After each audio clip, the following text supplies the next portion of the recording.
వైవిధ్యం ఉంటేనే నువ్వు జీవిస్తున్నట్లు లెక్క. వైవిధ్యం జీవన మూల సూత్రం. నువ్వు అనుకున్నవి జరగటం లేదు కాబట్టి నువ్వు జీవిస్తున్నావు. అంటే ద్వంద్వం ఉంటే ఆశ ఉంటుంది, అద్వైతం ఉంటే అది చంపేస్తుంది, ఆశను చంపేస్తుంది. నువ్వు అనుకున్నవన్నీ జరిగితే నువ్వు చచ్చిపోతావు ఒక వారం రోజులు. అన్నీ ఒకే విధంగా ఉన్నాయి అంటే నీ మైండ్ పనిచేయదు. సందర్భాన్ని బట్టి నువ్వు అలా ఉంటావు, ఇలా ఉంటావు. మరి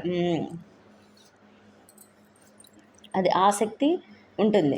ఇప్పుడు ఒక పని నువ్వు నేర్చుకోవాలి అంటే అది మరణానికి లింక్ చేస్తే మాత్రం అది ఆ పని మీద ఆసక్తి ఉంటుంది. అటువంటి పనిని నువ్వు మర్చిపోవు. మరణానికి లింక్ పెట్టి చేసే పని నువ్వు ఎప్పుడూ ఆపవు.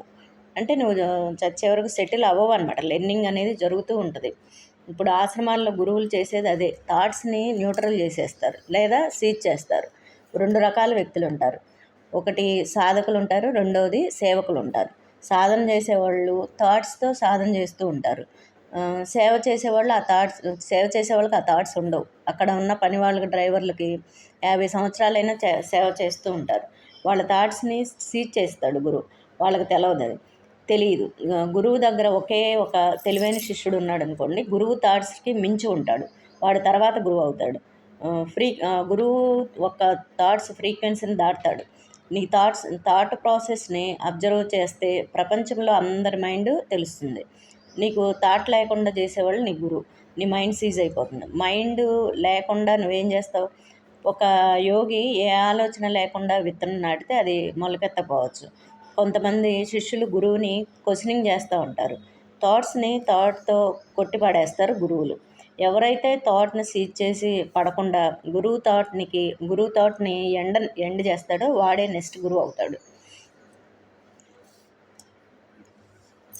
అదే ద్వంద్వం ఉంటే ఆశ ఉంటుంది.